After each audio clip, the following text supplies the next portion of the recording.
All right, welcome everybody. So this is my 170 Honda Monkey. Gonna take it for a little ride. I'm still breaking in the cylinder, but I thought I'd do like a little video of it since I just did the install and whatnot and been dealing with a few things with it, but kind of want to go over all those things, so let's start her up.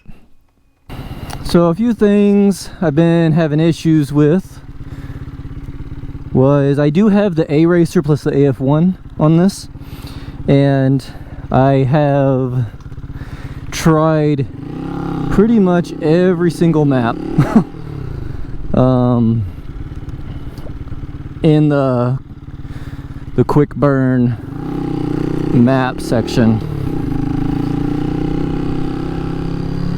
and the one I'm using right now is the Monkey. I think it's the 2018 Monkey, 125 Monkey, and I ran the auto tune feature, and that seemed to be the best one.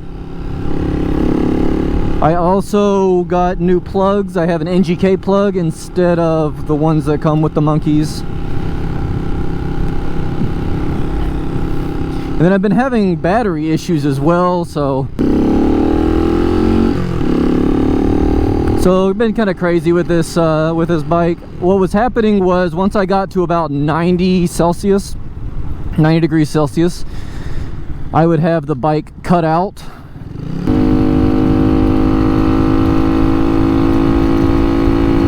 That chatter is usually valves.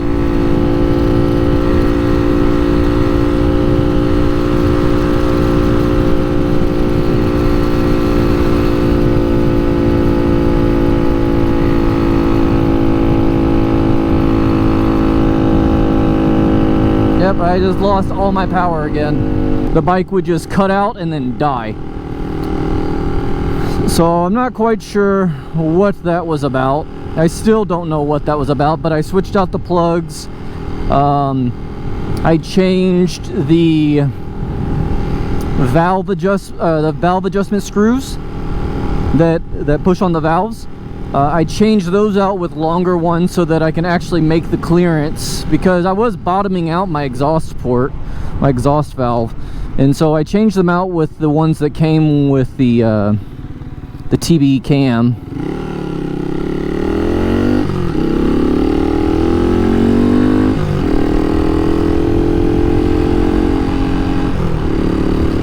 And that seemed to quiet down the valves a little bit, so I don't have as much clacking anymore, which is great, because that's when I would notice that loss of power, which kind of makes sense. You know, it's like too much pressure is escaping, I'm guessing, so something along those lines, right?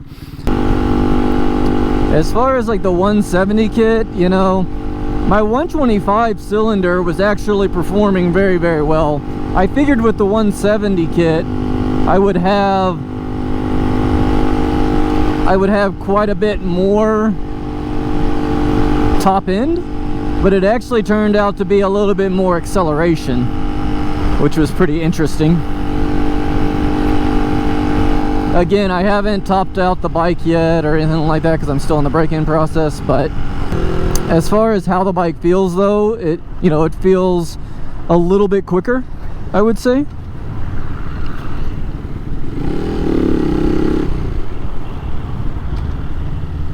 Now I know a few people, they get these kits and they want to go on the highway and stuff like that.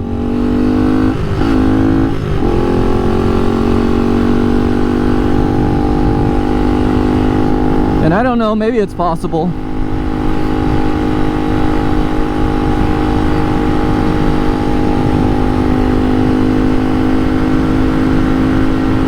I did notice that the speedo is actually pretty accurate, whether I had a 15 tooth or a 16 tooth front sprocket, which was very interesting. On my Grom, whenever I swapped out those sprockets, there was quite a big difference. But I've noticed that with the Monkey, I don't have that.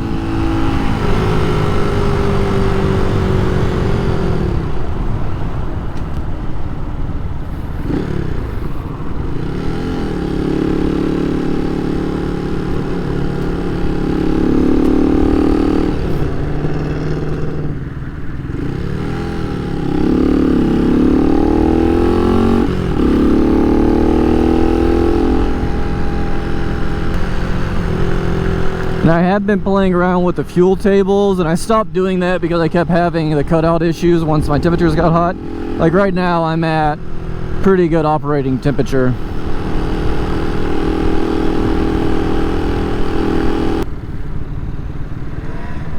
Yeah, let me pull into here real quick to my normal walk around spot and we'll check it out.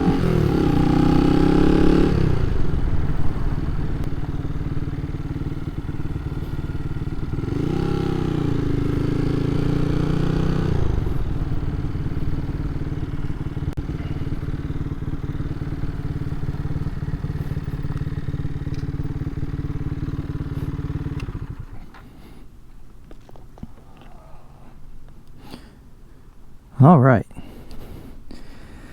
so we have the Juggernaut oil cooler right there. We have the man-in-the-box intake. Like I said, I'm probably going to go with a different intake. I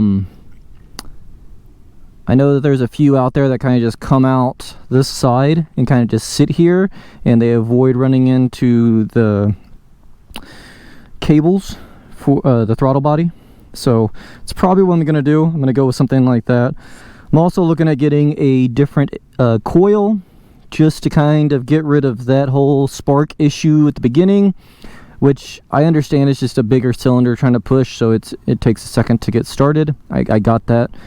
I did have to change out the head because my head had some damage inside of it, which fixed that. That's the 170 Koso right there. And yeah, I mean, that's what I've done to it. Like I said, I'm most likely going to go with a different exhaust. Even though I just powder coated that, I'll probably just get, I'm kind of looking at the Akrapovic, or however you say it. We'll see. I also am using Motul 300 10W40 oil now instead of the Honda Genuine 10W40.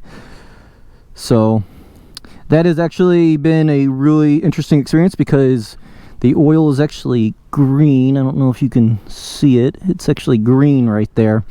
So that's been an interesting change, but I actually like it. It seems to keep the bike pretty cool.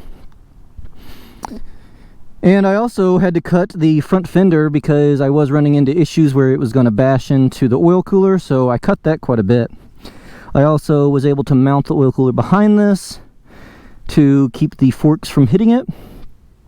And I was able to torque these down. I think it was Koso 3-row oil cooler. The super oil cooler is what it's called, I believe. I do not like that thing. I stripped out the bolts, which is apparently a common issue, and Steady Garage has tried to contact them, but I have not heard anything back yet, but I'll keep everybody up to date on that. But yeah, thanks for coming along and seeing the bike. I don't know kind of where else I'm going to go with this besides some odds and ends, but yeah, it's pretty close to being done. It's just fun to ride now, finally. I'm actually able to ride it. So, but until next time, just, you know, do the whole like, comment, subscribe thing. There might be some more videos coming out hopefully soon. And thanks. Take it easy.